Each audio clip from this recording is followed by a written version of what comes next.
CV-nya panjang nih Pak Ustadz, Masya Allah nih. Ringkas saja Pak Dokter, malu ah.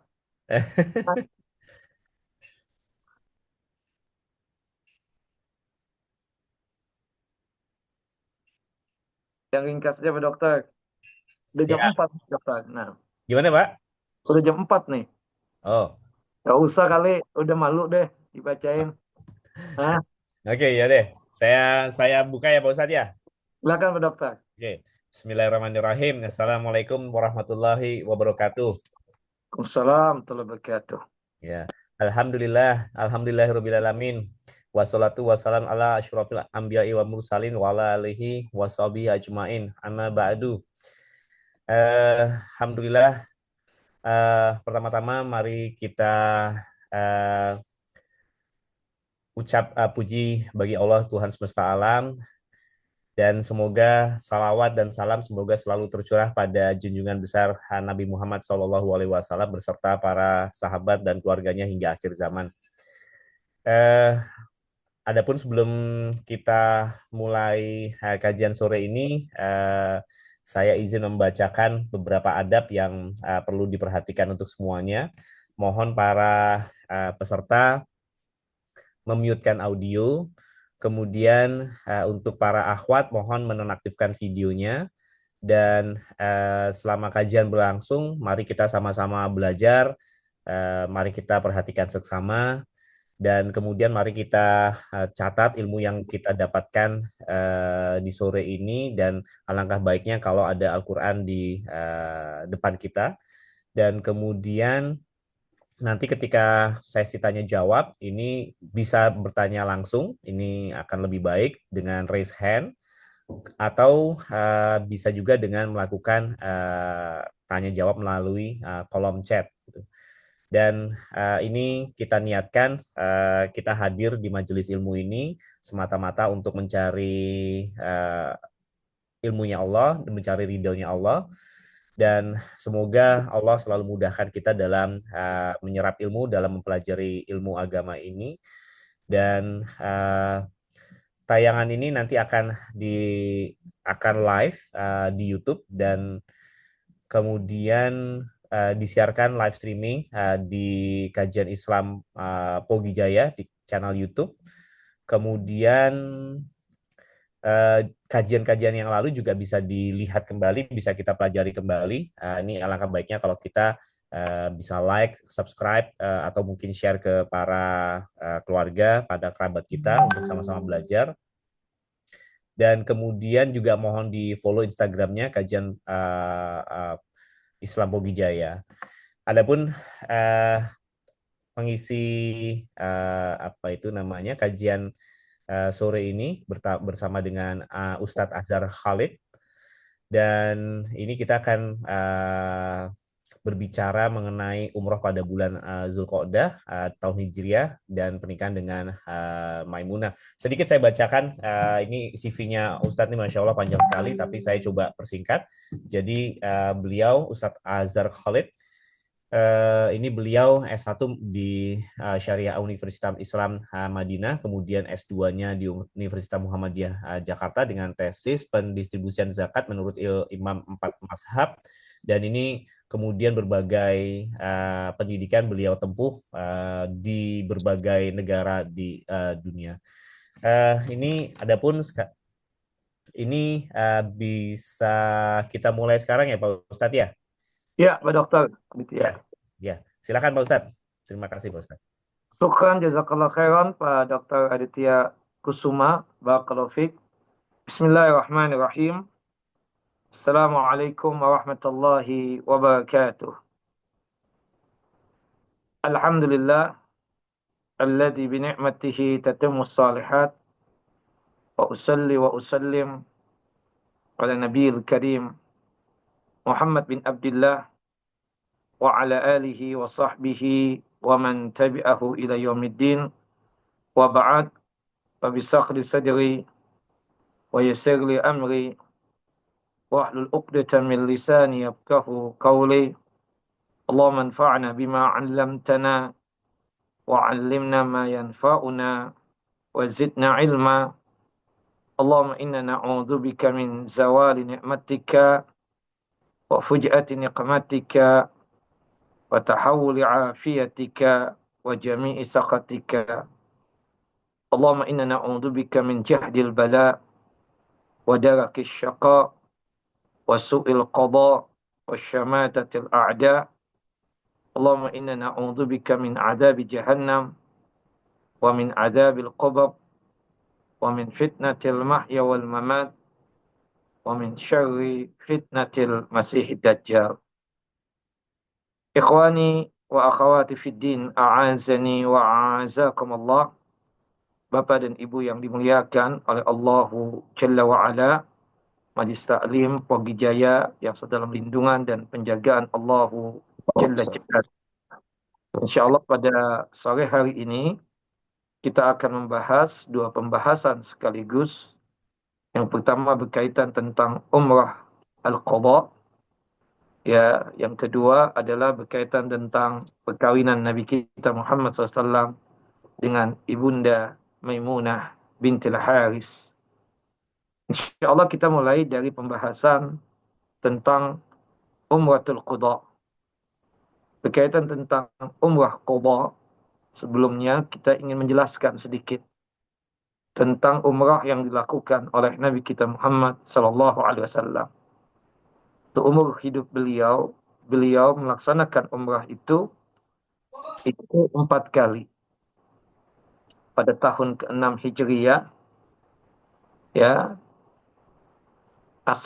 aslinya memang tidak bisa masuk ke kota suci Mekah. Yang dimana pada saat itu Nabi Muhammad SAW memerintahkan para sahabatnya untuk tahallul, ya. Dikarenakan tidak bisa masuk ke kota suci Mekah. Kemudian yang kedua, umrah yang kedua itu pada tahun ke-7 Hijriyah, ya, itu yang disebut dengan umratul qadha, umrah yang dilakukan oleh Nabi SAW sebagai pengganti umrah yang tertunda karena perjanjian Hudaybiyah. Kemudian yang ketiga adalah umrah di tahun ke-8 Hijriyah, yaitu ketika penaklukan kota suci Mekah. Setelah penaklukan kota suci Mekah, Nabi Muhammad SAW keluar untuk menuju Ji'rana. Kemudian dari situ Rasulullah dan para sahabat melaksanakan, ya, umrah. Artinya seorang penduduk asli Mekah ketika ingin berumrah, dia harus keluar dari tanah haram, dari tanah halal, niatan untuk melaksanakan ibadah umrah. Nah, kemudian pada tahun ke-10 Hijriyah, Nabi Muhammad SAW melakukan ibadah haji. Dan haji beliau itu adalah haji qiran. Sebagaimana yang kita pahami, haji qiran itu adalah penggabungan antara ibadah umrah dengan ibadah haji. Jadi kalau kita hitung, ya, ibadah umrah yang dilakukan oleh Nabi SAW secara umum itu 4 kali.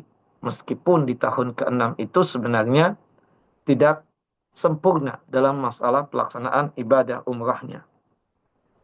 Al-Hafidh Ibnu Hajar rahimahullah rahmatan wasi'ah menjelaskan, Al-Hakim dalam kitabnya Al-Iqlil menyampaikan berdasarkan riwayat yang mutawatir bahwa ketika Nabi Muhammad SAW mengetahui datangnya bulan Dzulqa'dah.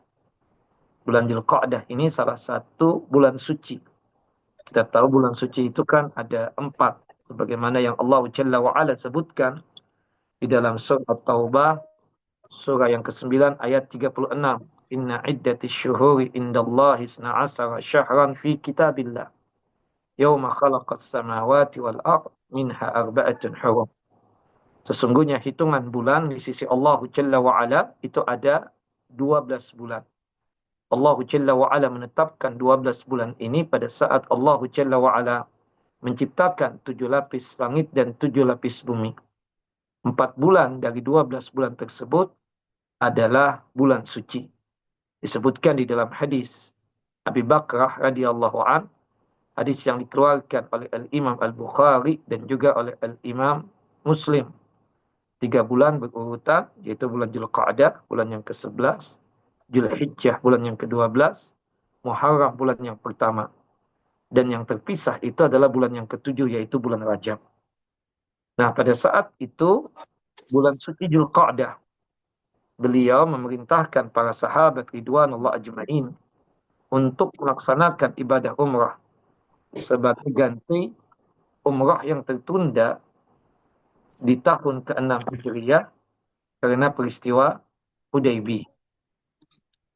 Tidak satu pun dari mereka yang ikut saat itu diperbolehkan absen, kecuali yang telah mati dalam kondisi syahid. Disebutkan jumlah para sahabat ridwanullah ajma'in yang ikut berumrah bersama Nabi SAW, Umratul Qadar ini sekitar 2.000 orang, di luar dari anak-anak kecil dan perempuan. Nah, umrah ini pun dikenal sebagai umrah perdamaian. Karena pada saat itu ya terjadi perdamaian antara kaum muslimin dengan kaum kafir Quraisy. Rasulullah SAW berangkat pada tahun ke-7 Hijriyah setelah bulan-bulan berlalu sejak kaum musyrikin menghalangi Nabi Muhammad SAW dan kaum muslimin untuk memasuki kota suci Mekah. Nah, ketika itu ya, beliau membawa 60 ekor onta kurban, perlengkapan perang, serta 100 pasukan kavaleri sebagai bentuk kewaspadaan terhadap kemungkinan pengkhianatan yang dilakukan oleh kaum kafir musyrikin Mekah. Nah, setibanya di Dzulhulaifah, Nabi Muhammad SAW menugaskan pasukan berkuda yang dipimpin Muhammad bin Maslamah berada di barisan depan, sementara pasukan bersenjata lainnya dipimpin oleh Bashir bin Sa'ad. Dan perlu diketahui ikhwan dan akhwat, Dzulhulaifah ini salah satu mikot. Kalau kita ingin berhaji, mikot itu kan ada 5. Ada Dzulhulaifah, mikotnya penduduk Madinah atau orang-orang yang mampir ke Madinah dan melewatinya, ya, itu Dzulhulaifah. Ada mikot Yalamlam, mikotnya penduduk Yaman atau orang-orang yang mampir ke Yaman atau melewati Yaman. Ya, itu Yalamlam. Kemudian ada mikot Qarnal Manazil. Ya, mikotnya orang Taif atau orang-orang yang mampir ke Taif dan melewati Taif. Kemudian juga Juhfah. Kemudian yang kelima lah Zatul Iraq. Nah, pada saat itu mikot dari Madinah yaitu Dzulhulaifah. Nah, pada saat itu Nabi Muhammad SAW menugaskan pasukan berkuda dipimpin oleh Muhammad bin Maslamah radhiyallahu an. Beliau berada di barisan terdepan. Sementara pasukan bersenjata lainnya dipimpin oleh Bashir bin Sa'ad radhiyallahu an. Nabi dan para sahabat ridwanullah ajma'in melalui ihramnya tersebut di Dzulhulaifah tersebut dengan mengucapkan labbaik Allahumma labbaik atau labbaik Allahumma umratan. Kemudian setelah itu bertalbiyah. Labbaik Allahumma labbaik. Labbaik la syarika laka labbaik. Innal hamda wan ni'mata laka wal mulk la syarika lak. Nah, sementara itu pasukan berkuda di bawah pimpinan Muhammad bin Maslamah radhiyallahu an telah lebih dahulu tiba di kota Mahra Jahran. Di kota Mahra Jahran. Dan Muhammad bin Maslamah radhiyallahu an dan pasukannya berjumpa dengan sekelompok musyrikin. Nah, kaum musyrikin ini ya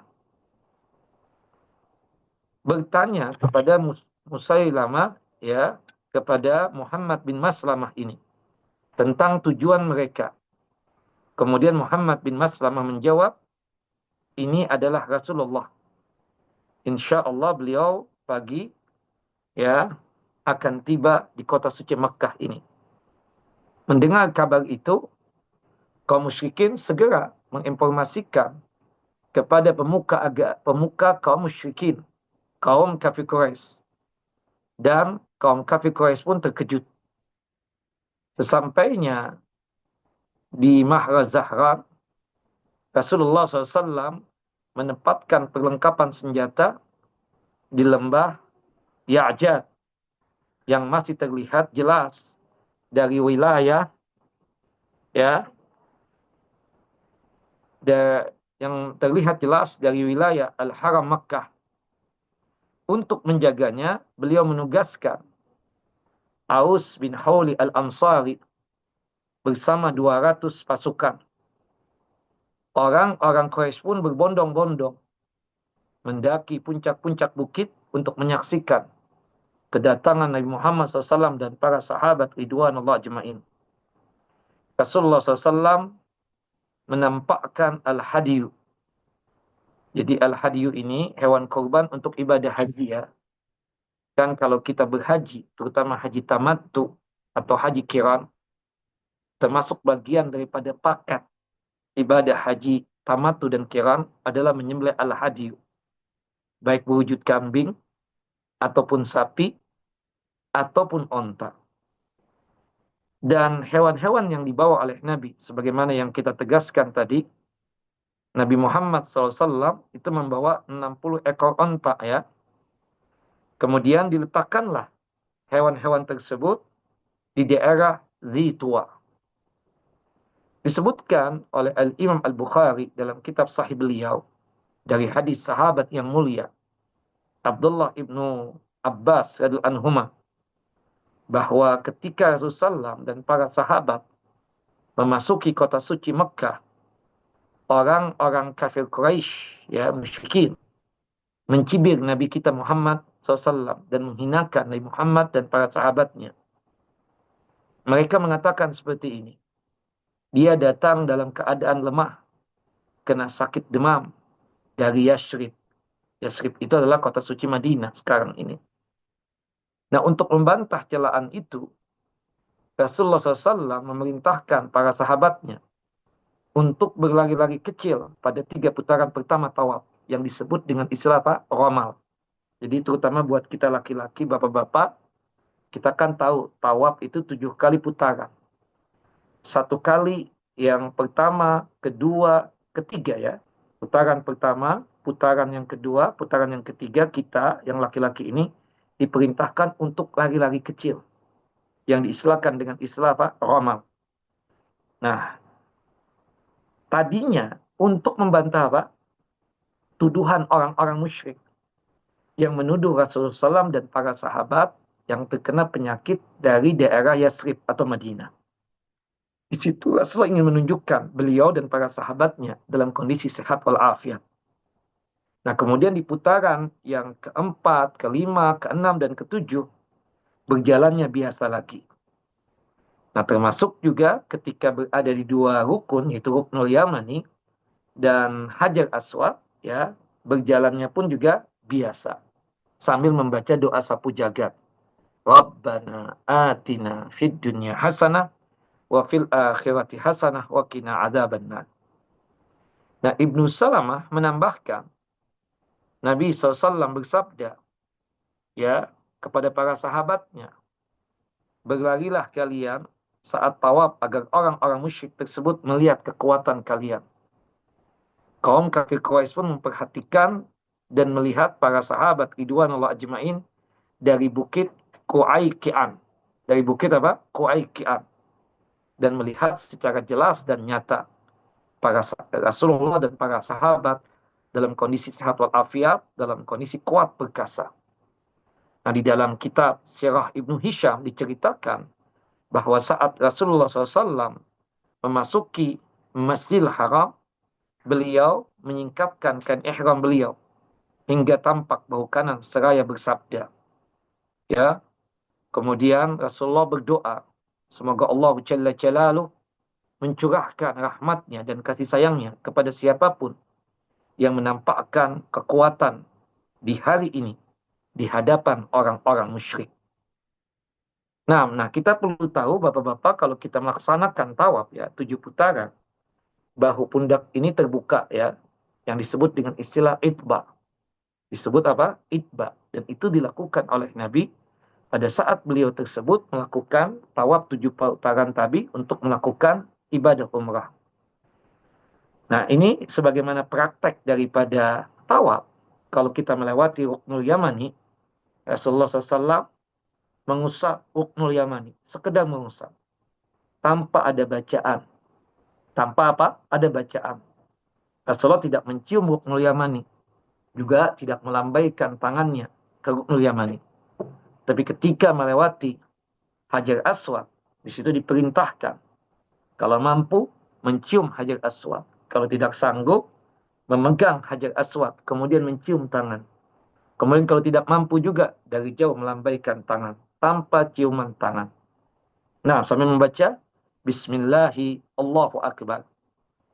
Nah, setelah tawaf, Nabi Muhammad SAW ya melakukan salat sunnah tawaf. Ya, salat sunnah tawaf ini adalah salat yang ada kaitannya dengan tawaf. Sebelum Rasulullah melaksanakan salat sunnah tawaf, beliau tadi yang pundak kanannya terbuka, yaitu itba, beliau tutup lagi. Kemudian sebelum melaksanakan ibadah salat sunnah tawaf, beliau membaca wattakhidhu mim maqami Ibrahim musalla. Kemudian beliau melaksanakan salat 2 rakaat, salat sunnah tawaf di belakang makam Ibrahim. Rakaat yang pertama membaca surah Al-Fatihah dengan surah Al-Kafirun, rakaat yang kedua membaca surah Al-Fatihah dengan surah Al-Ikhlas. Nah, setelah tawaf, beliau melakukan sa'i antara Safa dan Marwah di atas kendaraan beliau, yaitu onta. Ya, di sini menunjukkan bahwasanya kita ketika tawaf atau sa'i, ya boleh berkendaraan. Boleh apa? Berkendaraan. Kalau zaman dulu itu onta atau yang sejenisnya. Kalau zaman sekarang ya kita katakan ya ada kendaraan. Dulu sempat ada namanya skuter. Kemudian sekarang sudah dihapus. Ya, kemudian jadi mobil golf itu. Sekarang tapi diperuntukkan untuk mereka yang sa'i. Nah, kemungkinan besar nanti ke depan juga untuk mereka yang tawaf. Nah, inilah tempat berkurban, ya, dan seluruh lorong-lorong kota Mekah adalah tempat penyembelihan. Kenapa Rasulullah kok al-hadiyu itu kan adanya di mana? Ya, adanya itu kan di mana? Di ibadah haji. Kenapa Rasulullah SAW waktu itu menyembelih sembelihannya? Tidak lain sebagai wujud apa? Mengqadha umrah yang tahun lalu yang tidak jadi. Karena kalau kita gagal, tidak jadi ya, maka diwajibkan kita tersebut untuk apa? Membayar dam atau denda. Nah, Rasulullah SAW kemudian memerintahkan sebagian sahabat untuk menemui pasukan yang menjaga lembah Ya'jad, yaitu para sahabat Ridwanul Ajmain. Mereka bergantian menjaga persenjataan, sementara yang lain ya menunaikan ibadah, ya, yaitu ibadah umrah. Wallahu a'lam bishawab.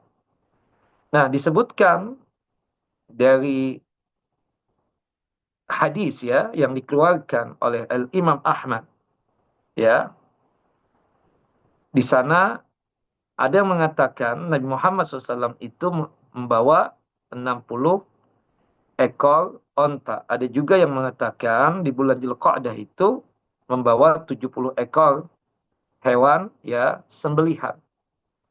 Wallahu alam ya, apakah 60 itu khusus onta, kemudian 10-nya sisanya kambing. Tapi memang ada 2 riwayat yang menjelaskan itu. Nah, kalau disebutkan di dalam riwayat yang dikeluarkan oleh Imam Ahmad dari hadis Abdullah ibnu Abbas, Abdullah ibnu Abbas bertutur seperti ini. Qadima Rasulullah SAW wa ashabuhu wa qad hanathum humma Yasrib. Rasulullah SAW dan para sahabat tiba dalam keadaan mendapatkan panas Yasrib, yaitu Madinah, yang telah melemahkan mereka. Karena ada yang mengatakan humma Yasrib itu seperti penyakit demam. Ada yang mengatakan cuma sekedar hawa panas yang luar biasa yang ada di kota suci Madinah. Karena kita tahu, ya kalau sudah musim haji itu, apalagi kemarin itu derajatnya sampai 44 sampai 45 derajat. Panas yang sangat luar biasa. Nah, sebagaimana yang saya ceritakan tadi di awal, kaum musyrikin itu kan menghina Nabi Muhammad dan para sahabat, bahwasanya Rasulullah SAW dan para sahabat itu sedang memiliki fisik yang lemah. karena sedang mendapatkan panasnya kota Yathrib. Tapi kemudian fa'atla Allahu nabiyya ala dzalika fa'amara ashabahu ayyal muluk. Nah, kemudian ketika memasuki kota Mekah dan memasuki Masjidil Haram, Rasulullah SAW menyuruh para sahabat itba membuka pundak kanan ini terlihat, kemudian memerintahkan kepada sahabat laki-laki untuk melakukan romal, ayal mulu. Supaya tujuannya? Tujuannya itu tidak lain untuk menunjukkan bahwasannya Rasulullah dan para sahabat dalam kondisi yang sehat walafiat. Pada saat itu, penduduk Mekah, baik yang tua ataupun yang muda, baik yang besar ataupun yang kecil, baik dia laki ataupun wanita, berdiri melihat dan memandang Rasulullah SAW dan para sahabatnya yang sedang tawaf di Ka'bah. Sementara itu, Abdullah bin Rawahah berjalan di depan Rasulullah SAW, ya, ingin menunjukkan kekuatannya sambil bersenandung, ya, syair. Ya, syairnya kalau kita artikan sebagai berikut. Ar-Rahman, Allahu Jalla wa'ala yang maha pengasih, telah menurunkan dalam wahyu yang diturunkan kepada Nabi Muhammad SAW pada lembaran-lembaran yang dibacakan kepada Rasulullah SAW. Ya Allah, wahai Rabbku, wahai Tuhanku, sesungguhnya aku beriman dengan ucapannya, ucapan Rasulullah SAW. Sesungguhnya aku melihat al-haq, kebenaran, dalam menerima dari apa yang ada pada Rasulullah SAW. Hari ini, ya, kami melakukan hal itu, yaitu menunjukkan kekuatan kami di hadapan kaum musyrikin. Nah, sementara itu beberapa tokoh kaum musyrikin menghilang di kota suci Mekah. Kenapa? Karena tidak suka melihat Rasulullah SAW dan para sahabat ada di kota suci Mekah. Di samping penyimpanan dendam yang ada pada mereka dan kejengkelan mereka. Tapi dikarenakan sudah ada perjanjian damai, ya, antara kaum kafir Quraisy dengan kaum muslimin yang ada di kota suci Madinah, maka membuat mereka tersebut tidak berani untuk menunjukkan wajah-wajah mereka di hadapan Rasulullah dan para sahabat ridwanullah ajma'in. Rasulullah SAW pada tahun ke-7 Hijriah tersebut, yaitu Umratul Qada, beliau menetap di Mekah selama 3 hari 3 malam, sesuai dengan perjanjian yang telah disepakati. Nah, di hari yang keempat, Nabi kita Muhammad SAW, ya, pagi sekali didatangi Suhail bin Amr dan juga Huwaitib bin Abdul Uzza. Sementara Rasulullah SAW sedang berkumpul, sedang duduk-duduk, ya, bersama para sahabat dari kalangan Ansar. Di antara sahabat Ansar itu adalah Sa'ad bin Ubadah.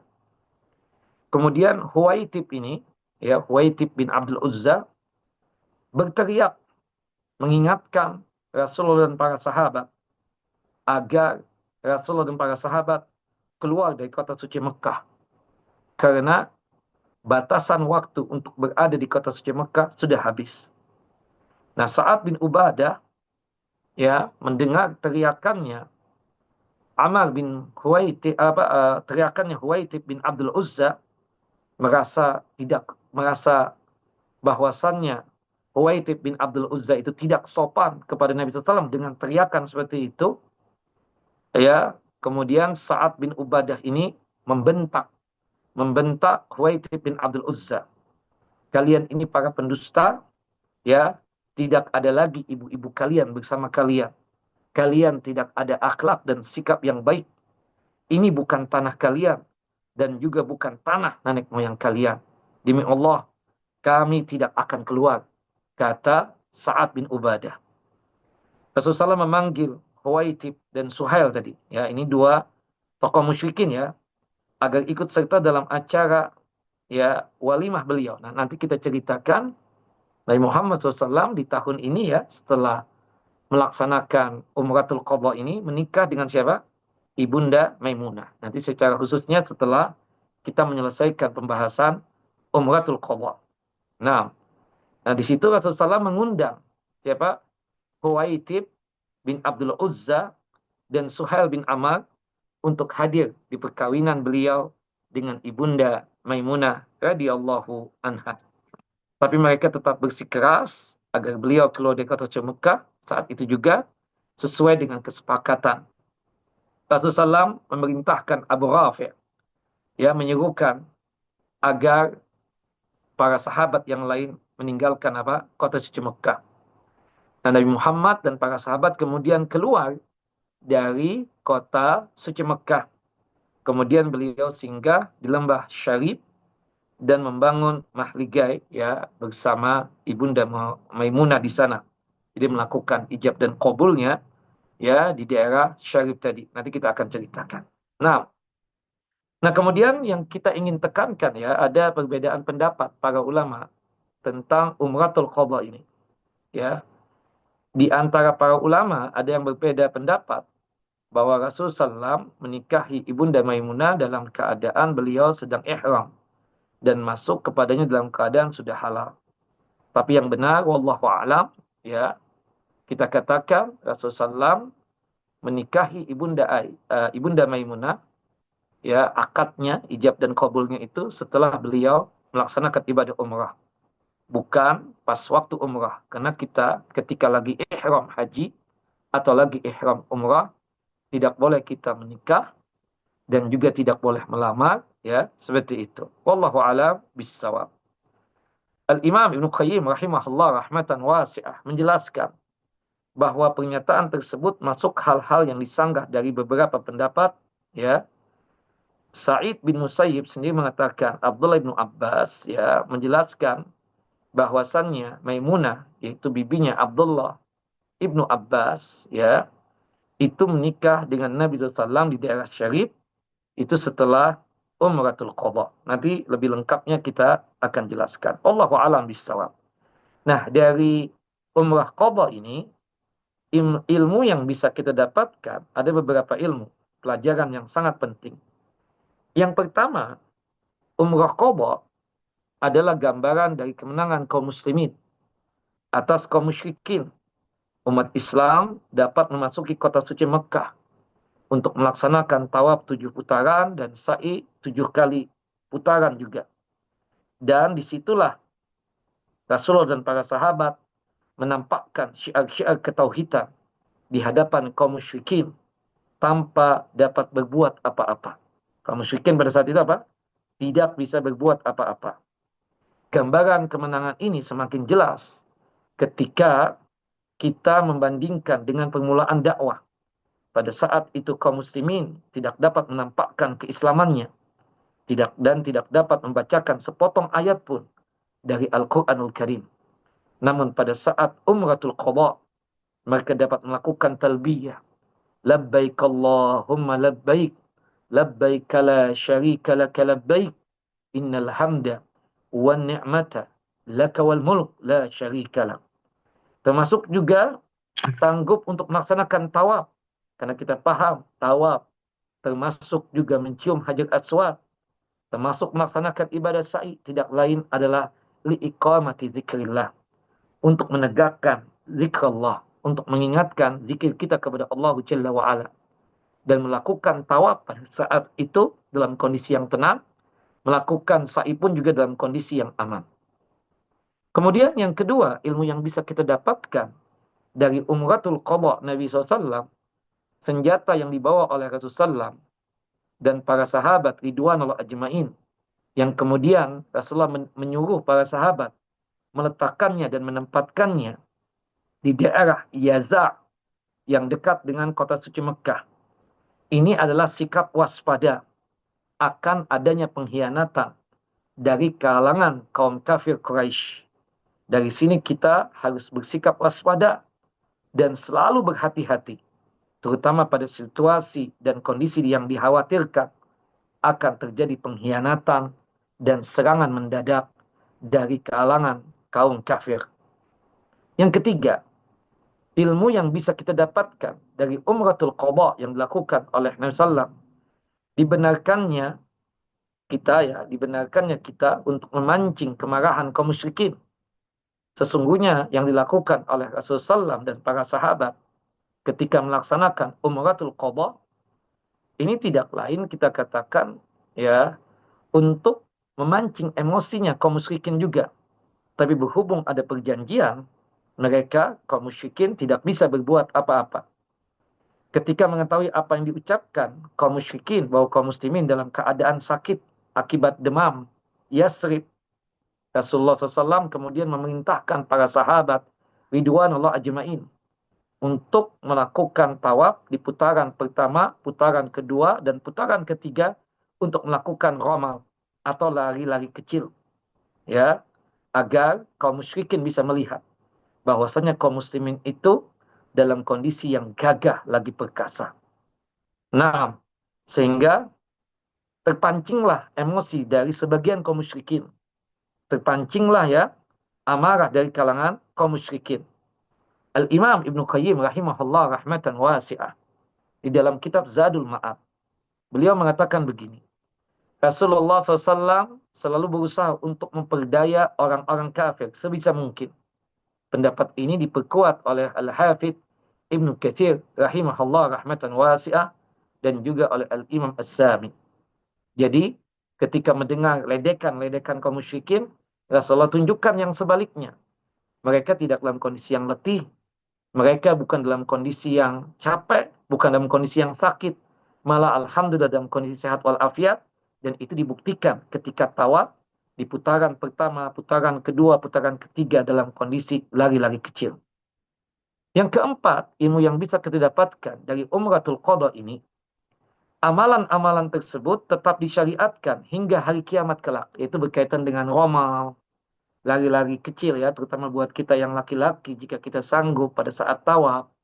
Kemudian juga termasuk ya melakukan pembacaan doa sapu jagat antara Ruknul Yamani dan Hajar Aswad, termasuk juga mengusap Ruknul Yamani tanpa ada bacaan, dan jangan dicium, jangan juga melambaikan tangan, kemudian mencium Hajar Aswad kalau sanggup, kalau tidak sanggup memegangnya, kemudian tangan dicium, kemudian kalau tidak sanggup juga melambaikan tangan dari jauh tapi tanpa dicium, sambil mengucapkan Bismillah Allahu Akbar, itu tetap berlaku sampai sekarang ini dan sampai hari kiamat kelak.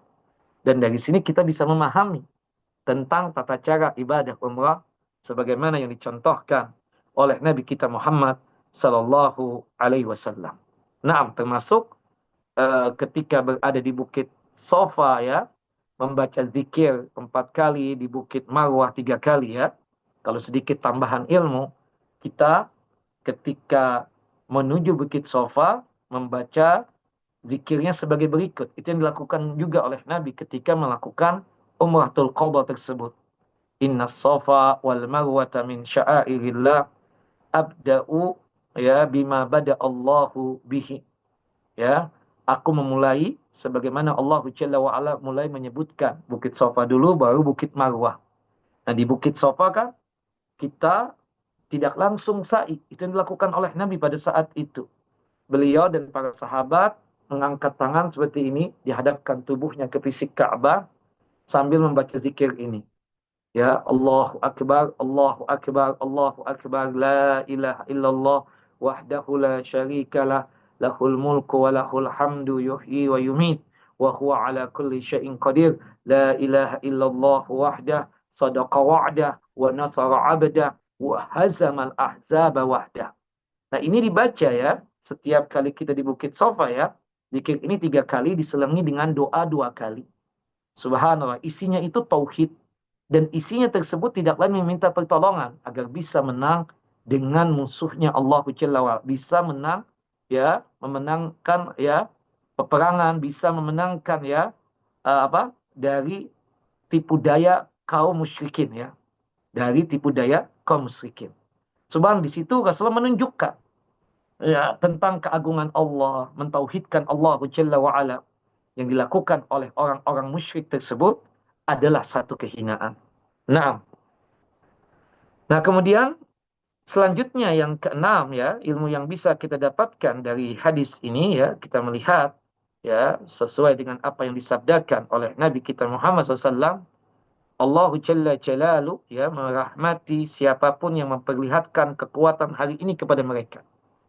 Artinya kita yang berumrah pada saat itu siap betul-betul mengorbankan jiwa dan raga Artinya kalau misalnya kaum musyrikin berkhianat, maka yang melaksanakan ibadah umrah pada saat itu berarti siap-siap untuk mati.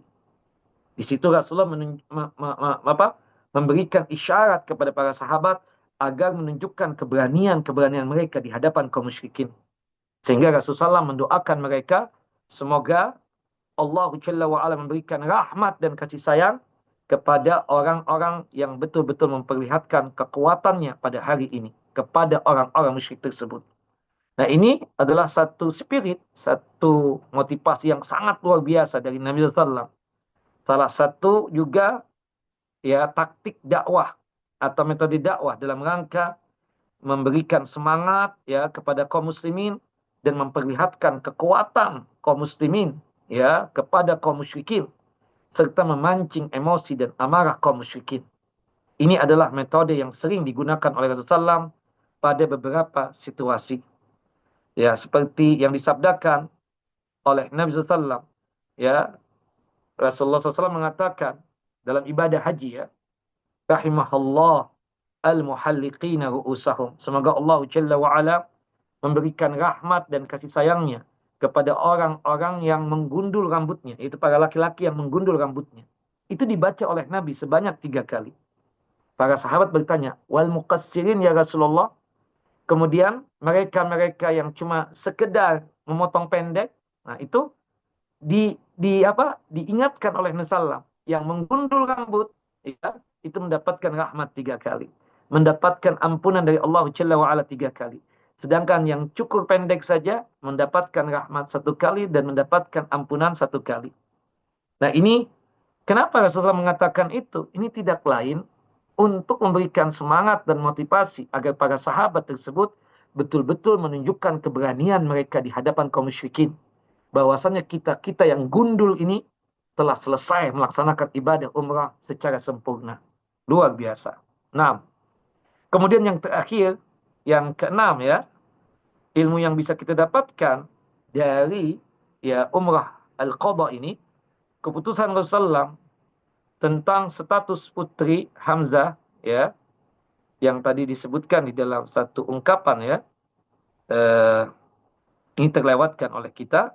Ala kulli hal kita katakan bahwasannya ilmu yang bisa kita dapatkan secara umum dari umratul qadha ini, di situ Rasulullah mengajarkan kepada kita, kita jangan sampai malu untuk menampakkan apa? Keislaman kita. Jangan sampai malu untuk menunjukkan ketauhidan kita kepada Allahu Jalla Jalaluh. Wallahu a'lam bissawab. Nah, sekali lagi ini umratul qadha, umrah yang terjadi pada tahun ke-7 Hijriah dan itu terjadinya di bulan Dzulqa'dah ya. Beliau ditemani oleh 2000 sahabat Nabi ya untuk melaksanakan ibadah umrah ini. Wallahu a'lam bissawab. Baik, kita masuk kepada pembahasan yang kedua.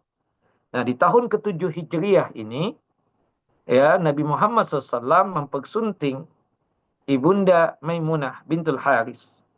Nah, sebelum kita masuk kepada akdun nikah ya, perkawinan Nabi SAW, alangkah baiknya kita mengenal sosok Ibunda Maimunah ini.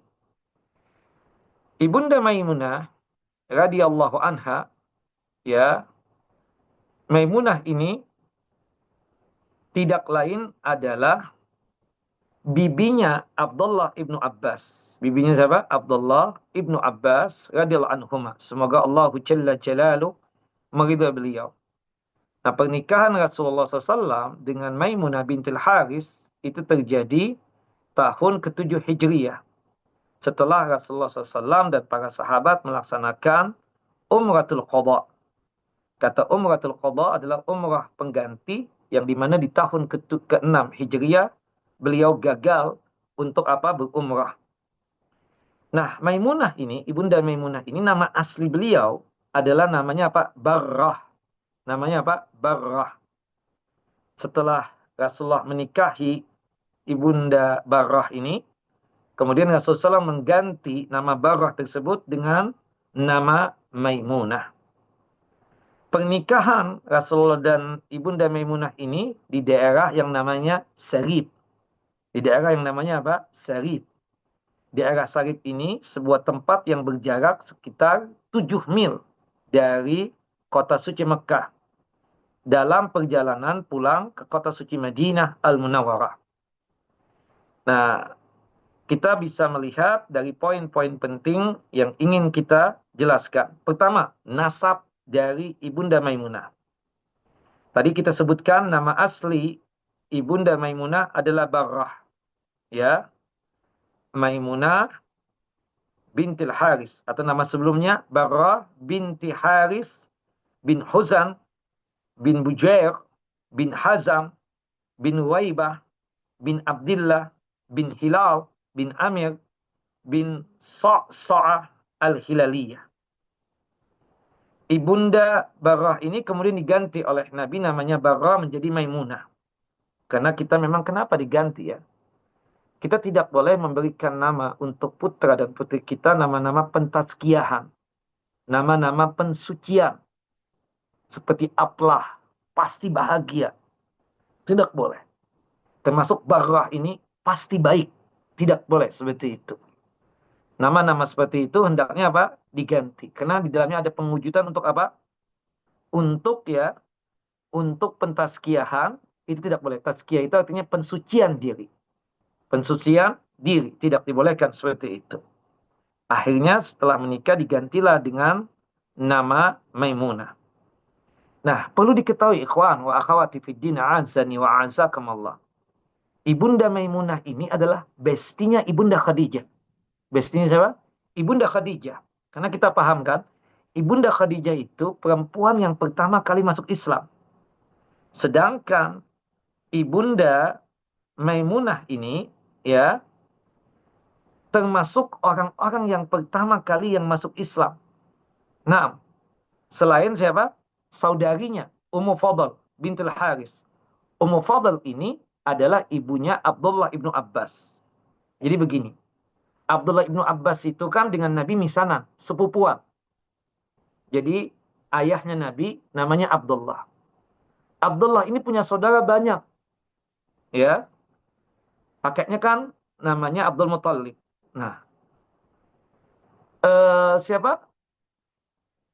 Yang saudara sekandung dengan Abdullah, ayahnya Nabi, itu yang terkenal untuk laki-laki 2 orang, untuk perempuan 1 orang.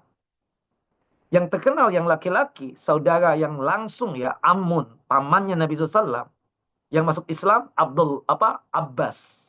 Abbas. Yang kedua, yang meninggal dalam kondisi kafir, adalah Abu Talib. Nah, Abbas ini punya anak namanya Abdullah. Sedangkan ya Abu Talib punya anak ya, semuanya masuk Islam, termasuk Ali bin Abi Thalib, kemudian termasuk Aqil, termasuk Ja'far, termasuk juga Ummu Hani. Nah, termasuk saudara yang sekandung dengan Abdullah yang perempuan namanya Atikah. Baik. Nah, Abdullah ibnu Abbas, ya, Abbas ini kawin dengan Ummu Fadl. Ummu Fadl ini adalah saudaranya Ibunda Maimunah tadi. Ya, Ummu Fadl sendiri adalah wanita yang dikenal dalam Islam sebagai orang yang telah menyerang Abu Lahab, yaitu Abdul Uzza bin Abdul Muttalib. Ya, pada saat itu betul-betul sudah kelewatan menghina Nabi Muhammad SAW, Ummu Fadl tidak kuat. Nah, Ummu Fadl ini adalah saudara sekandungnya siapa? Ibunda Maimunah. Nah, kemudian kalau kita tarik lagi ya, ternyata ada hubungan juga dengan siapa? Dengan Khalid bin Walid. Ya, Khalid bin Walid ya. Kita katakan Ibunda Maimunah ini. Sebagaimana yang disebutkan di dalam satu riwayat bahwasannya Abdullah ibnu Abbas ya, atau Ibunda Maimunah ini ya, kalau terbilangnya adalah misanan atau sepupuan dengan Khalid bin Walid. Nah, kemudian selanjutnya ikhwan wa akhawati fid din a'azani wa a'azakumullah ya, saudari sekandungnya dari Ibunda Maimunah Ummu Fadl. Ibunya siapa? Abdullah ibnu Abbas. Ummu Fadl Lubabah al-Kubra bintil Haris, istri Abbas bin Abdul Muttalib. Nah, dari ibu dari anak-anak Abbas. Ia adalah wanita pertama yang beriman sesudah Ibunda Khadijah, yaitu Ummu Fadl, saudara daripada Maimunah. Nah, pernikahan Ibunda Maimunah dengan Rasulullah SAW yang sebelumnya bernama Barra bin Haris, ya Barra bin Haris. Sebelumnya Barra bin Haris ini Ibunda Maimunah ada suaminya. Namanya Abu Raham bin Abdul Uzza Al-Amiri, yang kemudian meninggal ketika Ibunda Maimunah ini berusia 26 tahun.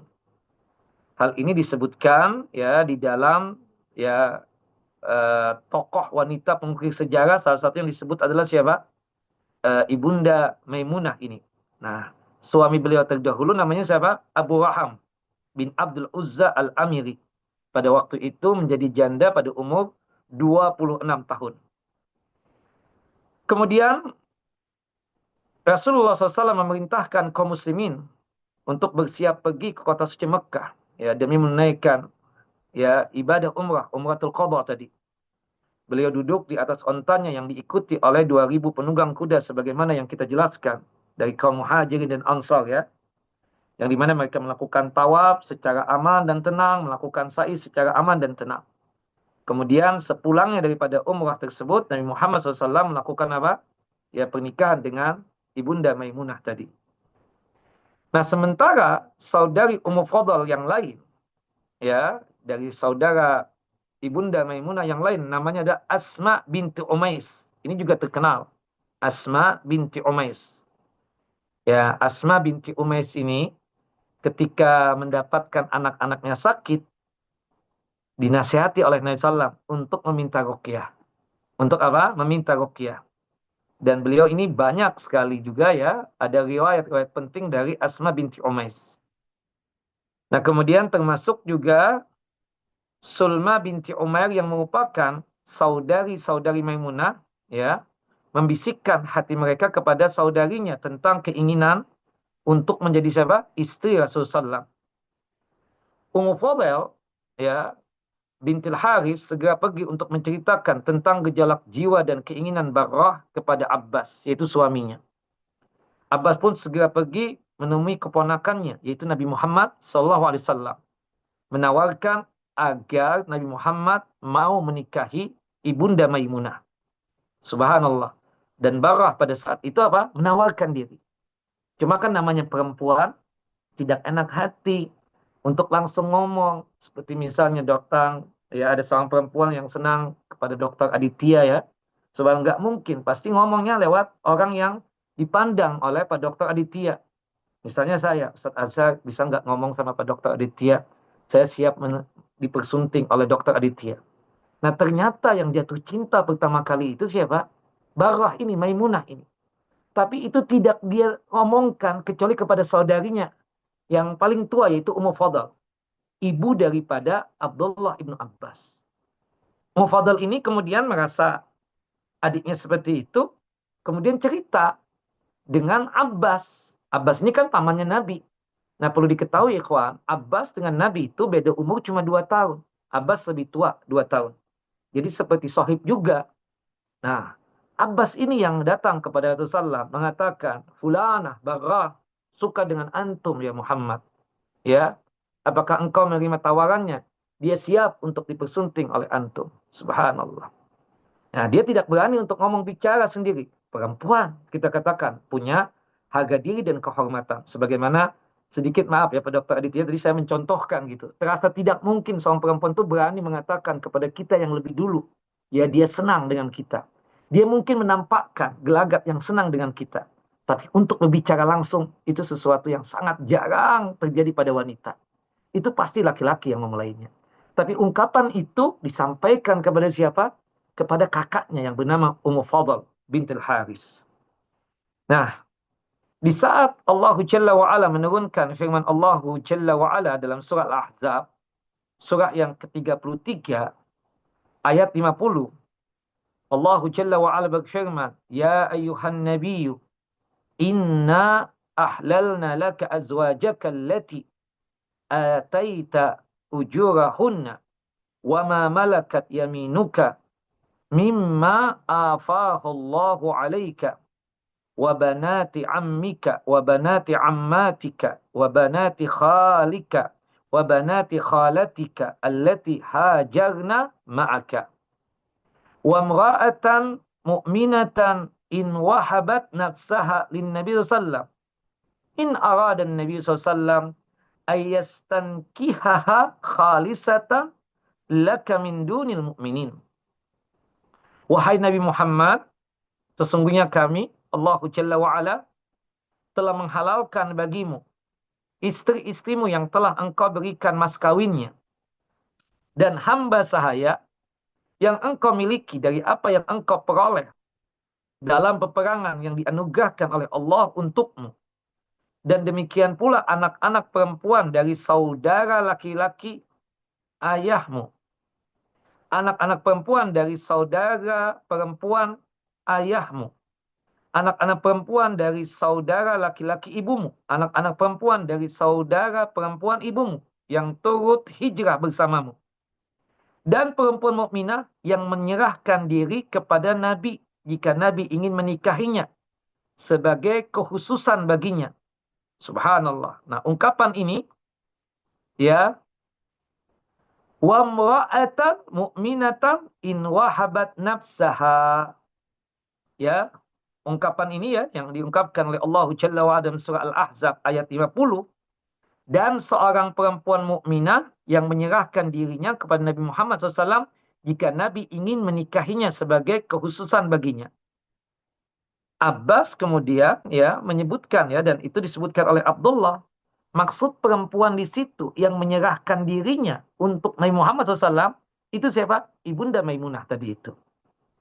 Nah, Abbas pun ingin menekankan, menguatkan lagi. Ini benar nggak Barrah ini mau dengan Nabi Muhammad?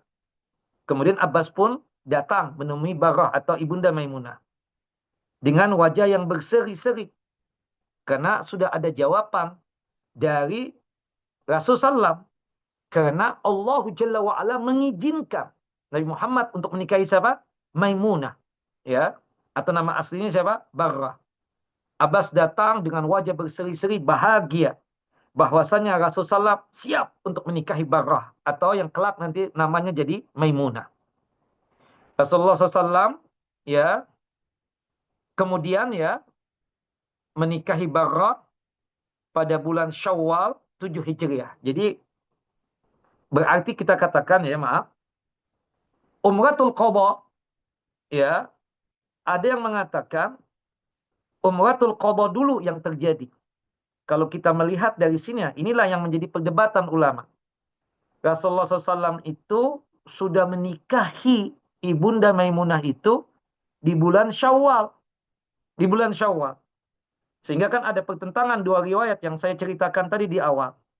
Apakah di bulan Syawal, artinya sebelum Umratul Qadha, ataukah setelah Umratul Qadha? Ini yang menjadi perdebatan. Nah, disebutkan oleh para ulama ya, berkaitan tentang masalah ini, ada dua pendapat tadi. Ada yang mengatakan akdun nikahnya itu di bulan Syawal. Akdun nikahnya apa? Di bulan Syawal. Kemudian setelah itu Rasulullah Umratul Qadha ya, melaksanakan ibadah umrah. Setelah itu Nabi kita Muhammad sallallahu alaihi wasallam baru ya kumpulnya dengan Ibunda Maimunah setelah Umratul Qadha tadi. Wallahu a'lam bissawab ya. Supaya jangan rancu, kita ingin menjelaskan ya perdebatan ulama tentang masalah ini. Karena memang ada dua riwayat ya yang menjelaskan itu. Apakah sebelum apa? Sebelum umrah ataukah setelah umrah? Ikhwani wa akhwati fid din, a'azani wa a'azakumullah, Bapak dan Ibu yang dimuliakan oleh Allah Jalla wa Ala. Di antara para ulama ada yang berpendapat bahwa Rasulullah SAW menikahi Ibunda Maimunah dalam keadaan beliau sedang ihram, dan ini sama sekali tidak benar. Ya, menurut riwayat yang benar itu adalah kalau misalnya memang benar adalah di bulan Syawal, dan waktu itu belum Rasulullah SAW melaksanakan ibadah umrah. Al-Imam Nuqayyim rahimahullah menjelaskan bahwa pernyataan tersebut termasuk hal-hal yang disanggah dari beberapa pendapat. Sa'id bin Musayyib sendiri mengatakan Abdullah bin Abbas keliru dalam hal ini. Meskipun Maimunah adalah bibi beliau, saudara perempuan ibunya, yaitu Ummu Fadl radhiyallahu anha, Padahal tidaklah Rasulullah menikahi Maimunah radhiyallahu anha melainkan sesudah beliau dalam keadaan yang halal. Artinya apa? Setelah umrah. Dan itu ditegaskan oleh Al-Imam Al-Bukhari.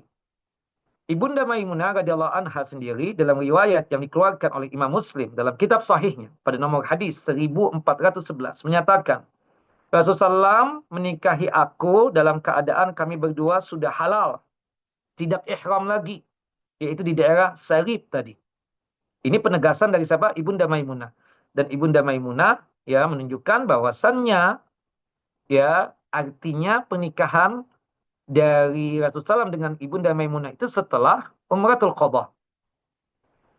Sahih pula diriwayatkan dari Abu Rafi bahwa dinyatakan ya dari sahabat yang mulia Abu Rafi yang ikut berumrah, Rasulullah SAW menikahi Maimunah dalam keadaan beliau halal, tidak berihram, dan membangun mahligai beliau bersama Ibunda Maimunah dalam keadaan halal. Sedangkan saya ketika itu adalah utusan di antara keduanya. Al-Imam Ibnu Qayyim telah menyebutkan beberapa pendapat tersebut. Yang paling kuat adalah apa yang disebutkan sendiri oleh Maimunah sebagai pelaku dari peristiwa tersebut. Jelas dia lebih mengetahui keadaan dirinya. Wallahu a'lam bissawab. Nah, mereka para ulama juga berselisih paham tentang penamaan umrah ini. Apakah dinamakan Umratul Qadha? Karena umrah ini adalah qadha atau ganti dari umrah yang sebelumnya. Mereka terhalangi mengerjakan pada saat peristiwa Hudaybiyah pada tahun ke-6 Hijriah.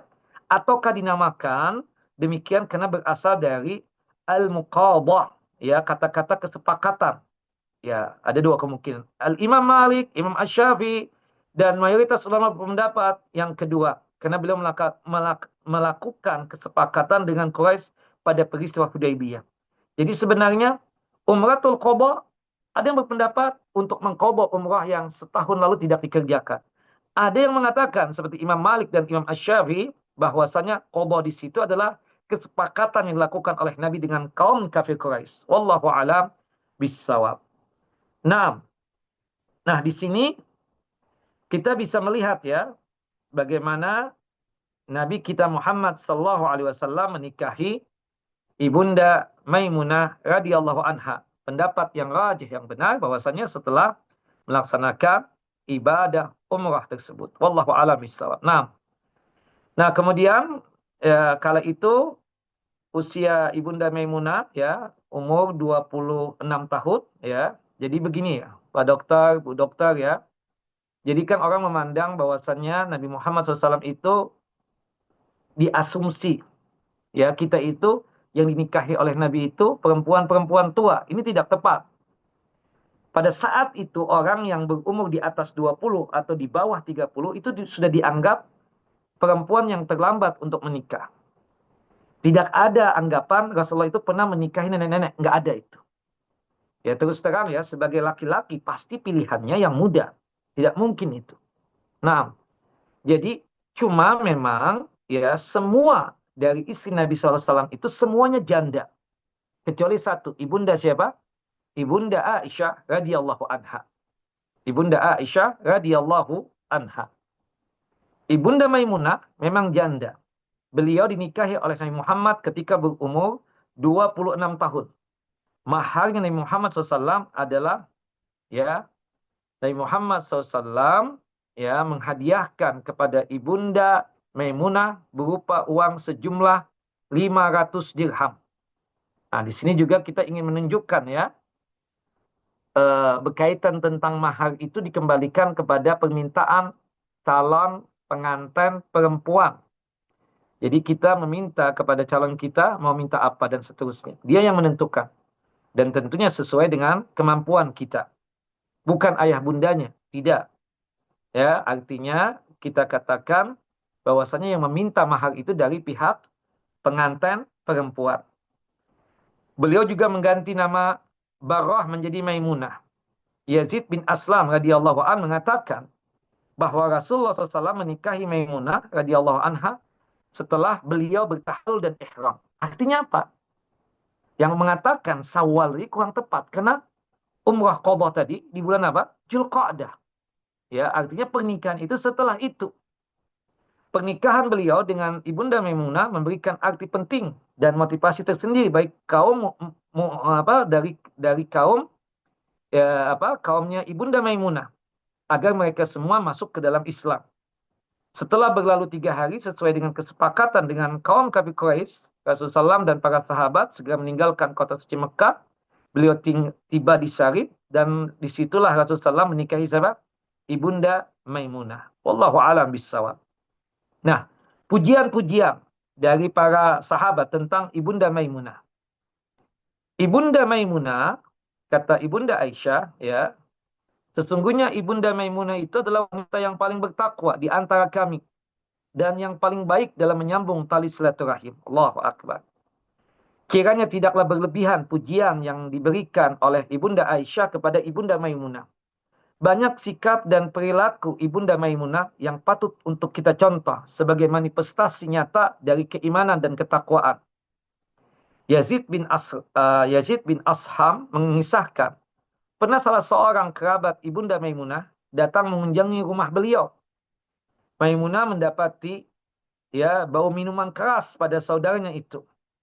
Lantas Ibunda Maimunah berkata kepadanya, jika kamu tidak mau keluar menemui kaum muslimin hingga mereka mencambukmu, atau mensucikan kamu, maka janganlah kamu menemuiku lagi selama-lamanya. Subhanallah. Artinya memberikan nasihat sekaligus peringatan dan ancaman. Nah, kita bisa merenungkan bagaimana sikap tegas Ibunda Maimunah terhadap kerabatnya sendiri. Betapa bijaknya cara Ibunda Maimunah menjaga tali silaturahim. Kecintaan beliau kepada kerabatnya itu tidak menghalanginya untuk mengingkari kemungkaran dari saudaranya yang masih suka minum minuman keras. Inilah perwujudan cinta dan benci yang dilandasi karena Allah Jalla wa'ala semata. Dan ketika itu Ibunda Maimunah mengetahui keutamaan bersiwak. Beliau tidak pernah meninggalkan sepanjang hidup beliau untuk apa? Bersiwak. Nah, ini salah satu keistimewaan. Kata Nabi SAW, laula an asyukka ala ummati la amartahum bisiwak inda kulli salatin. Kalau bukan karena memberatkan umatku, maka aku akan perintahkan umatku itu untuk bersiwak setiap kali melaksanakan sholat. Dalam ayat yang lain disebutkan setiap kali berwudu. Nah, di sini disebutkan bersiwak itu sunnah di setiap keadaan dan di setiap waktu. Ketika kita merasa ada aroma yang tidak sedap yang keluar dari mulut kita, bersegeralah untuk bersiwak. Dan ternyata bersiwak ini itu ada pada sosok Ibunda Maimunah radhiyallahu anha.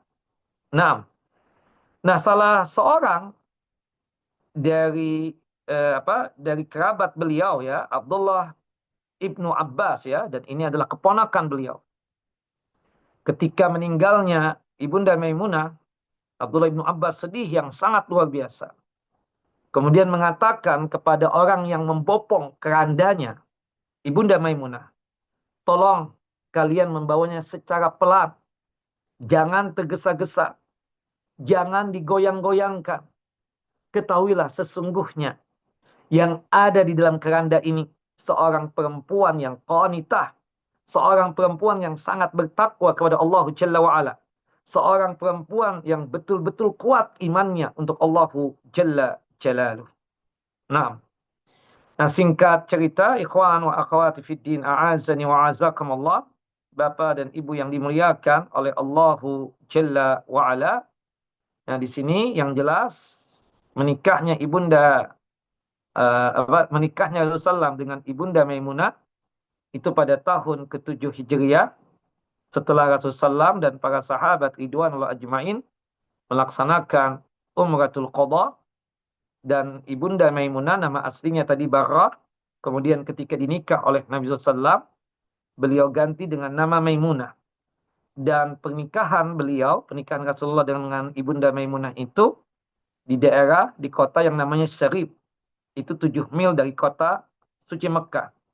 Dalam perjalanan pulang ke Madinah. Nah, kemudian mahar yang dijadikan oleh Rasulullah itu berupa, ada yang mengatakan 500 dirham, ada yang mengatakan 400 dirham maharnya pada saat itu. Nah, status Ibunda Maimunah sangat jelas salah satu dari istri-istri Nabi Muhammad SAW, artinya ibunda kita, Ummul Mukminin.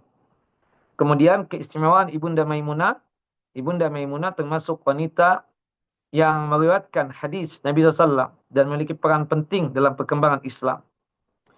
Kemudian setelah pernikahan tersebut, Ibunda Maimunah dibawa oleh Rasulullah SAW ke Madinah dan tinggal bersama Rasulullah SAW di kota suci Madinah. Pernikahan ini menjadi bagian penting dalam sejarah kehidupan Rasulullah SAW dan memiliki makna mendalam dalam perkembangan Islam, terutama untuk kaumnya Ibunda Maimunah radhiyallahu anha. Nah, kemudian ya disebutkan selepas Nabi Muhammad SAW meninggal dunia, Ibunda Maimunah itu hidup dalam waktu yang panjang, yaitu hingga 50 tahun kemudian.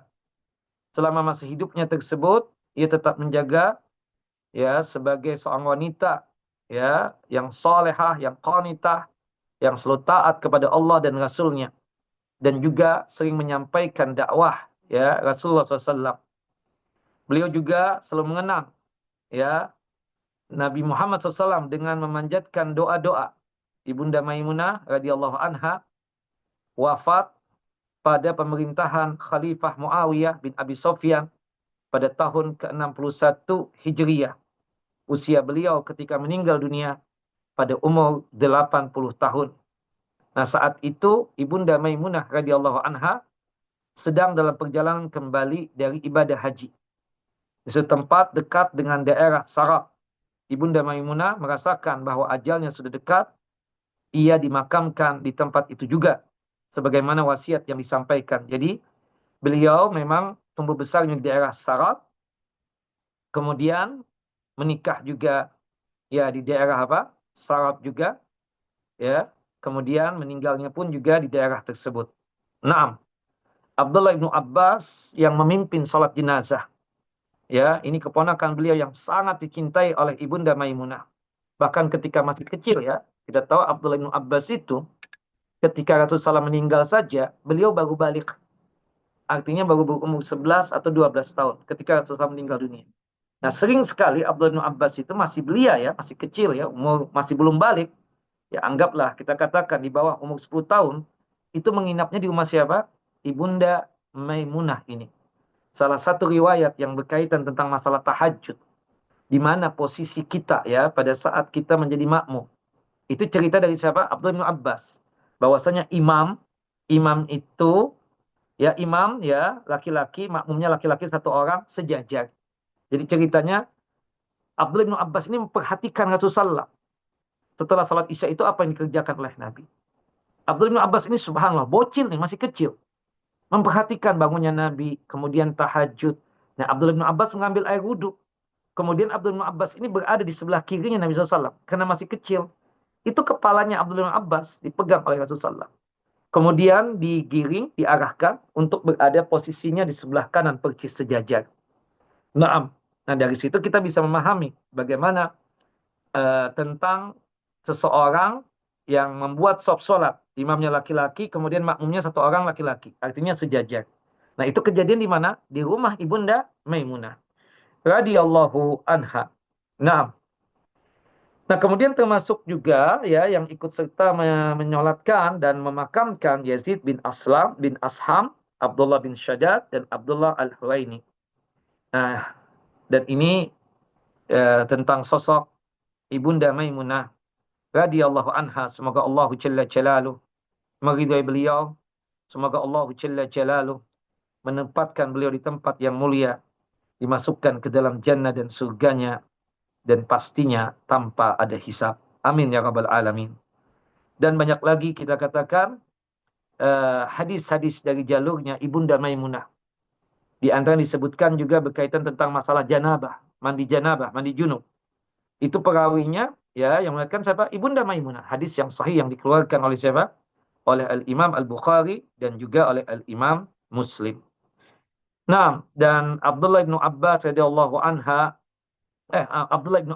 anhuma, beliau berkata kepada para sahabatnya pada saat prosesi pemakaman, wahai saudara-saudaraku, berlaku lemah lembutlah kalian, irfaqu, karena ini adalah ummukum, karena dia ini adalah ibu kalian, karena ini adalah ibu kalian.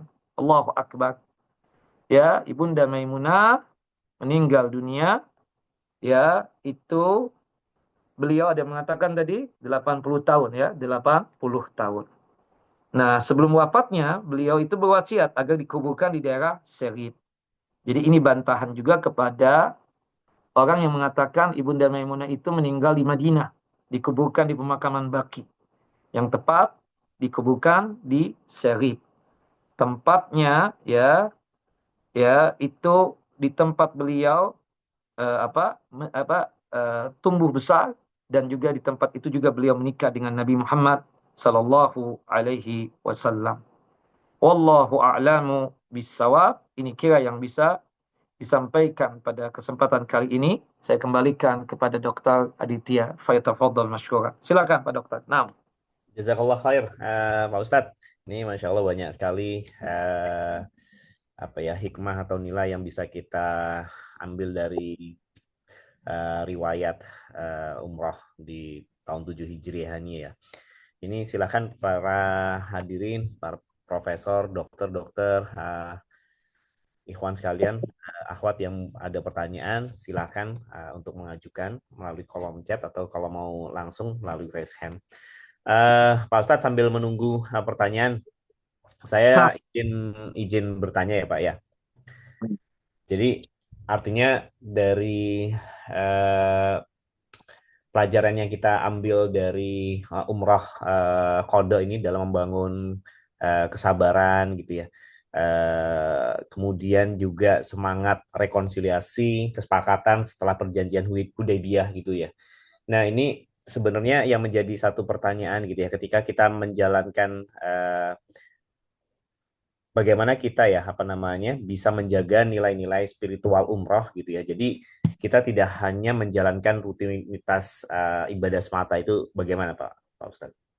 Ya, kalau kita melihat ya Pak Dokter ya dari ibadah umrah ataupun ibadah haji, poin yang paling penting kalau kita melihat zikir-zikir yang dibaca itu semuanya itu berkaitan tentang masalah ketauhidan dan penguatan iman kepada Allah Jalla wa Ala. Pak Dokter bisa perhatikan itu pada saat kita melakukan ihlal, niatan untuk melaksanakan ibadah umrah atau ibadah haji. Ketika kita berada di miqat dan kita ucapkan niatan kita ya, satu-satunya amalan yang boleh kita ucapkan dengan lisan kita. Kita kan sangat paham. Niat itu kan tempatnya di hati. Tidak boleh untuk kita lafadzkan dengan lisan kita. Tapi untuk ibadah umrah dan ibadah haji, diizinkan kita untuk mengucapkan niatan kita dengan lisan kita. Sebagai wujud apa? Ihlal, ta'zim, pengagungan kepada Allah Jalla wa'ala. Ucapan kita apa? Labbaik Allahumma umratan. Ya Allah, aku sambut undanganmu ya Allah untuk melaksanakan ibadah umrah ini. Labbaik Allahumma hajjan. Ya Allah, aku sambut undanganmu untuk melaksanakan ibadah haji.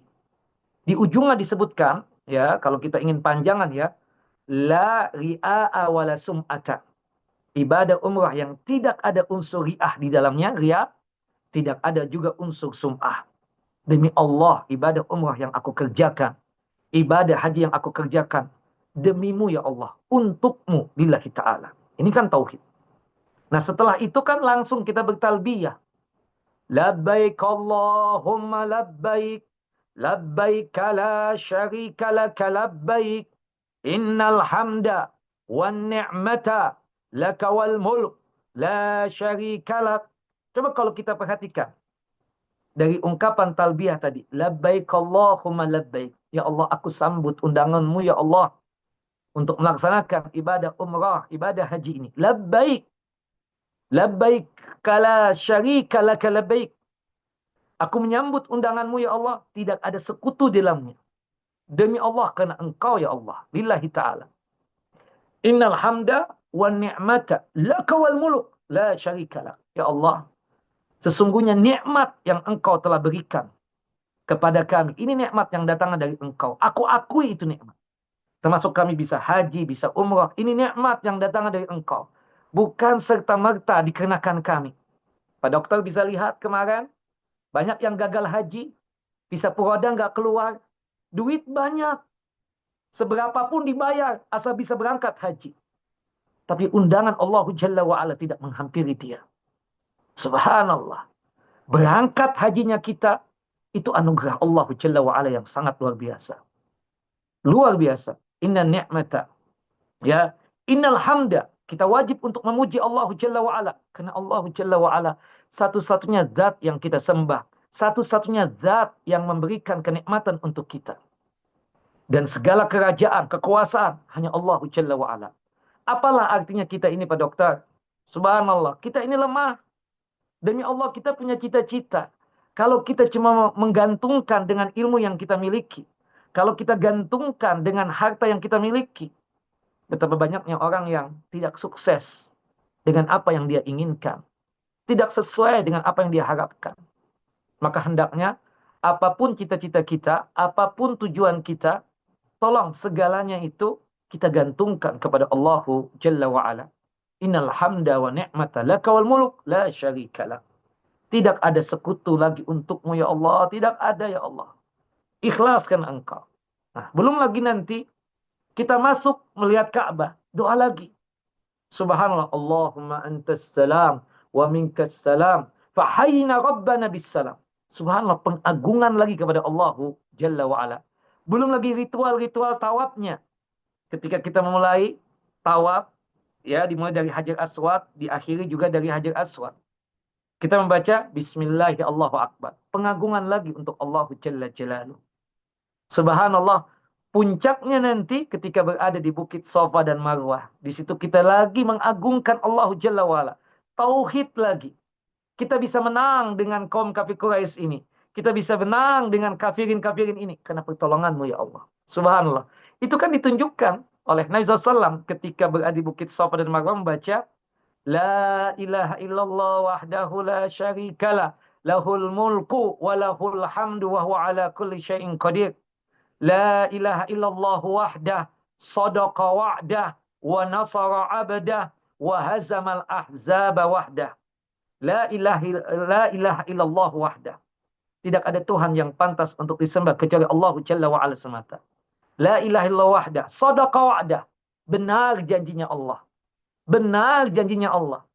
Buktinya memang di tahun ke-6 gagal umrah. Tahun ke-7 jadi umrah.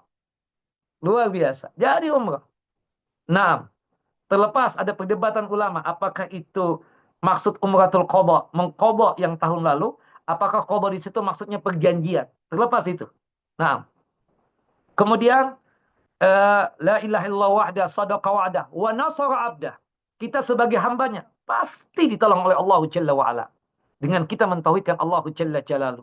Wa nasara abdah wa hazamal ahzaba wahdah. Dan Allah pasti akan menghancurkan musuh-musuhnya Allah Jalla Jalaluh. Nah ini kan semua apa? Tauhid. Tauhid. Luar biasa. Nah dan adanya tawaf, adanya sa'i, ya. Itu semua apa? Liiqamati zikrillah. Adanya melempar jamarat juga. Subhanallah. Itu kan semua kalau kita lihat ke belakang ya. Bagaimana terjadinya pelemparan jamarat. Itu tidak lain kuatnya Nabi Ibrahim alaihissalam dan Nabi Ismail untuk menjalankan apa? Perintahnya Allah Jalla Jalaluh. Sebelum datang ke Mina, tepatnya di Jabal Qurban ya untuk melaksanakan perintah Allah Jalla wa'ala. Kita paham Nabi Ibrahim alaihissalam bermimpi diperintahkan oleh Allah Jalla wa'ala untuk menyembelih putranya sendiri. Sikapnya Nabi Ibrahim kuat, tauhidnya, sikap Nabi Ismail juga begitu. Luar biasa. Dalam perjalanan untuk menuju Mina, tepatnya di Jabal Qurban tersebut, itu subhanallah 3 godaan datang. Ya, iblis yang menjelma menjadi apa? Manusia. Kalau sudah iblis tidak bisa menggunakan tentara-tentaranya, dia sendiri yang turun tangan. Ternyata dia kalah juga. Subhanallah, ternyata apa? Dia kalah juga dengan kekuatan tauhid yang ada pada Nabi Ibrahim dan Nabi Ismail alaihissalam. Nah, adalah namanya apa? Pelemparan jamarat tadi itu. Wallahu a'lam bishawab. Termasuk puncaknya lagi ketika wukuf di Arafah. Apa yang kita baca Pak Dokter? Tauhid lagi. La ilaha illallah. Wahdahu la syarikalah. Lahul mulku wa lahul hamdu. Wa huwa ala kulli syai'in qadir. Wallahu a'lam bishawab. Begitu kira-kira Pak Dokter. Nah. Ya, jazakallah khair. Pak Ustadz, ini kita satu pertanyaan lagi. Ini masih menunggu dari yang lain. Ini pertanyaan yang kedua, Pak Ustadz. Kalau kita coba melihat bagaimana Rasulullah itu menikah itu apa ya namanya, bukan hanya atas dasar cinta pribadi gitu ya, tapi juga ada misi sosial, misi dakwah gitu.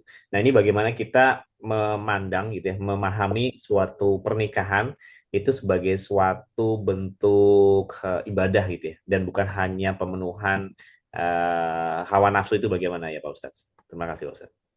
Kita kembalikan kepada ayat yang sering kita dengar, Pak Dokter. Yang sering dibacakan kalau ada akad nikah. Surah Rum ayat 21.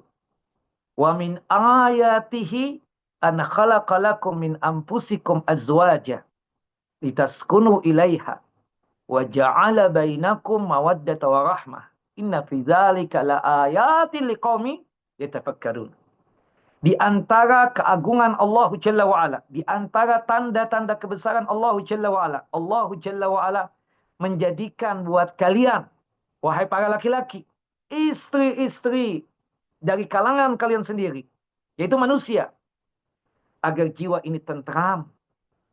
Dan Allah jadikan pasangan suami istri tadi ada mawaddah dan rahmah, ada cinta dan ada rasa kasih sayang. Mawaddah itu pada dokter biologis. Kalau rahmah itu subhanallah sayangnya dia kepada istrinya. Sayangnya istri kepada suaminya. Subhanallah kita yang sudah tua nanti Pak Dokter. Umur 70 tahun mungkin ya. Kita masih hidup. Istri kita masih hidup. Wallahi mungkin ya Pak Dokter ya. Biologis sudah nggak ada lagi. Tapi istri kita masih sanggup membuatkan kita makanan. Kemudian istri kita masih sanggup untuk membuatkan kopi, teh untuk kita. Itu rahmah. Begitupun kita juga memberikan nafkah, masih memberikan nafkah kepada dia. Kita cukupi segala keperluannya. Itu karena sayang, cinta. Subhanallah. Allah jadikan dalam diri manusia seperti itu.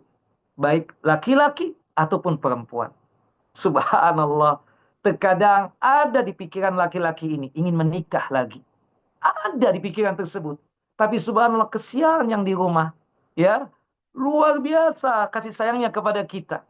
Dia sudah sakit, tahu-tahu kita tinggal begitu saja. Bagaimana beratnya dia tersebut ketika kita masih membangun pekerjaan ini.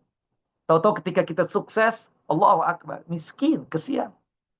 Begitupun istri kita, ketika mendapatkan ada suaminya misalnya yang sakit, ada harapan semoga Allah Jalla wa'ala segera mewafatkan dia. Tapi kenapa rumah tangga ini tetap ada, tetap kokoh? Ya kan? Kenapa? Itu tadi. Wa min ayatihi an khalaqalakum min anfusikum azwaja. Dikarenakan kita membangun rumah tangga itu di atas din, di atas agama. Ada ihsan, ada kebaikan. Kita berbuat baik itu kan tidak hanya diperintahkan kepada istri atau kepada suami saja. Hatta kepada hewan kita disuruh untuk berbuat baik. Jadi saya melihat ya dari ayat dan hadis-hadis tersebut, kokohnya rumah tangga itu tidak lain dikarenakan dia membangunnya di atas agama dan ihsan dan kebaikan. Makanya pernah terjadi ada seseorang ya namanya Abu Bardah. Ya, dia tersebut terkenal sebagai orang yang suka menceraikan istri. Sampai terkenal di kalangan para wanita itu ya sebagai orang yang mudah untuk bercerai. Sehingga namanya menjadi jelek dan buruk. Sebagai seorang laki-laki dia nggak terima digibahin seperti itu. Akhirnya dia datang kepada sahabatnya Abdullah bin Arqam. Minta agar dia tersebut menjadi saksi di hadapan istrinya. Subhanallah. Nah kemudian datanglah kepada istrinya. Ya dipanggillah ya, anggaplah Ummu Burdah namanya atau Bardah ya. Seperti itu. Nah ketika dipanggil di hadapan Abdullah ibnu Arqam ini dia berkata, wahai istriku, kamu ini menikah dengan aku memang betul-betul cinta atau tidak? Kata istrinya, sudahlah bang, jangan tanya masalah itu. Tapi dia ini bersumpah atas nama Allah, berusaha untuk mengorek hatinya ini perempuan yang telah menjadi istrinya. Ya, akhirnya karena bersumpah atas nama Allah, si istri ini nggak kuat. Kemudian mengatakan kepada Abu Burdah tadi itu, demi Allah, kata dia, sesungguhnya aku sudah ilfil dengan engkau. Ya, aku ini sudah nggak ada lagi rasa cinta kepada engkau. Hampir saja nih orang menceraikan istrinya tadi. Tapi dipegang oleh temannya yang bernama siapa? Abdullah ibnu Arqam. Sabar antum. Jangan engkau terburu-buru bercerai. Coba kita tanyakan kepada Amirul Mukminin Umar bin Khattab. Bagaimana sikap dalam masalah perkawinan ini. Datanglah kepada Umar bin Khattab radhiyallahu an. Kemudian diceritakanlah kasusnya. Dinasihatilah Abu Bagdah tadi itu. Kemudian, aku kata Umar ingin tahu tuh perempuan sampai terus terang begitu kenapa? Bisa nggak aku ketemu dengan dia? Kata suaminya, Abu Bagdah bisa. Subhanallah. Kata Amirul Mukminin, kenapa kamu berkata seperti itu kepada suamimu? Kok terus terang banget seperti itu? Ya Amirul Mukminin, qasamani billah. Dia telah bersumpah atas nama Allah Jalla Jalaluh yang membuat aku tersebut ya terpaksa untuk mengatakan yang sebenarnya. Aku khawatir jika aku dusta, aku tersebut akan mendapatkan malapetaka dari Allah Jalla Jalaluh. Kata Umar bin Khattab, tidak semua rumah tangga itu dibangun di atas di atas cinta, ya. Tapi rumah tangga tersebut tetap kokoh dikarenakan apa? Dibangun di atas ketakwaan. Subhanallah, ya. Artinya apa? Ya, kita katakan seseorang tersebut berusaha membangun rumah tangga itu di atas pertolongan Allah dengan cara apa? Ya, menjalankan perintah Allah meskipun tambah hari, tambah waktu, tambah bulan, tambah tahun. Bisa jadi Pak Dokter, rasa cinta itu mulai apa? Mulai menurun. Tapi kenapa kita masih berbaik-baik dengan istri kita? Kenapa istri kita masih baik dengan kita? Karena ada takwa. Karena Allah memerintahkan kita berbuat baik. Dan paling utama berbuat baik itu kepada siapa? Pasangan kita. Kita lihat bagaimana Rasulullah SAW mengatakan apa? Khairukum khairukum li ahli. Wa ana khairukum li ahli. Sebaik-baiknya kalian itu orang yang paling baik dengan istrinya. Dan aku paling baik dengan istriku, kata Nabi Muhammad Sallallahu Alaihi Wasallam. Allahu a'lam bishawab.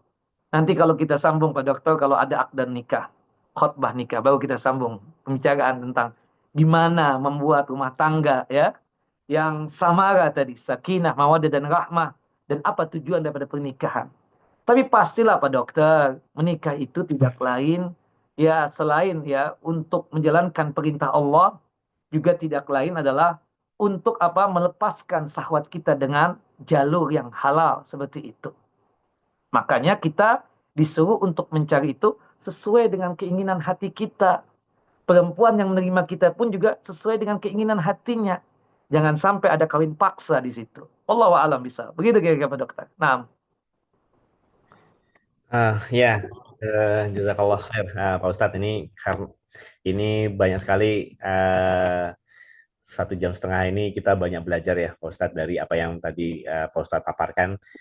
Saya yakin sebenarnya dari para hadirin yang ada di sini semua ini juga sebenarnya banyak belajar dan sebenarnya ingin juga berdiskusi lebih panjang. Tapi karena waktu pula waktu pula lah yang membatasi pertemuan kali ini gitu Pak Ustadz. Ini izinkan saya untuk sedikit apa ya mereview apa yang tadi Pak Ustadz paparkan gitu.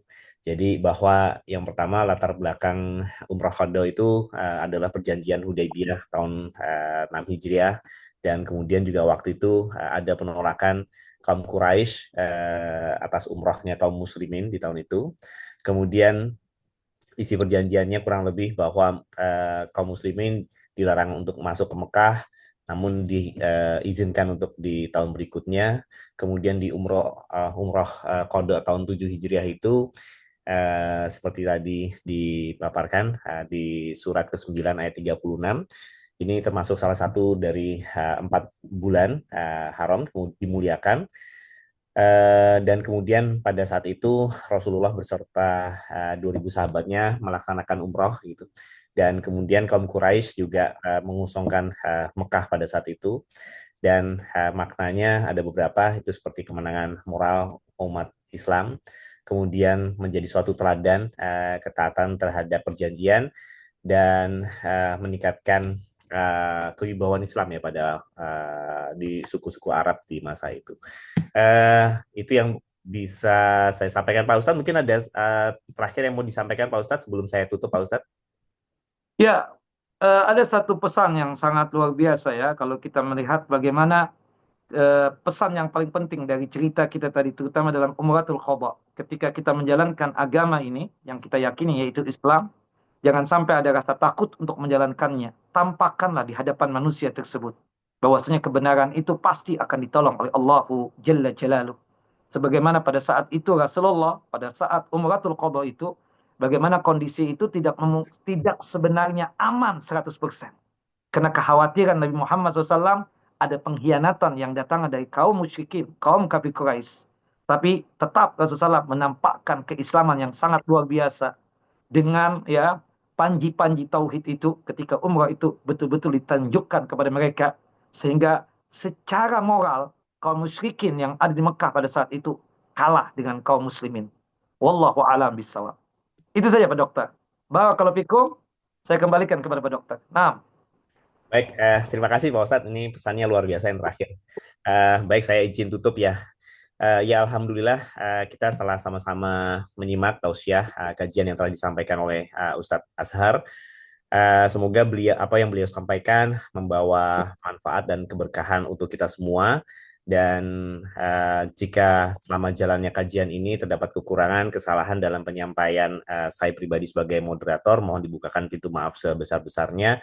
Dan juga kami sebagai panitia juga kalau ada kekhilafan, mohon dibukakan pintu maaf. Dan alangkah baiknya kalau kita tutup majelis ini dengan membaca Alhamdulillah, Alhamdulillah, Alhamdulillah, Rabbil Alamin. Dan doa penutup majelis. Subhanakallahumma wa bihamdika asyhadu an la ilaha illallah antas wa astaghfiruka wa atubu ilaik. Insya Allah kajian berikutnya akan disampaikan di hari Minggu depan. Dan itu saja, terima kasih atas kehadiran para sejawat semuanya di sini, Pak. Itu saja yang bisa saya sampaikan. Terima kasih. Wassalamualaikum warahmatullahi wabarakatuh. waalaikumsalam warahmatullahi wabarakatuh. Izin Pak kami Pak Dokter Aditya, Dokter Rian dan semua Ya, teman-teman. Barakallahu fikum, jazakumullah khairan. Assalamualaikum warahmatullahi wabarakatuh. Waalaikumsalam. Waalaikumsalam warahmatullahi wabarakatuh. Jazakallahu khairan Ustaz Waalaikumsalam dan Ustaz, baik ya. jazakumullah khairan Dr. Adit, Ustaz Azhar.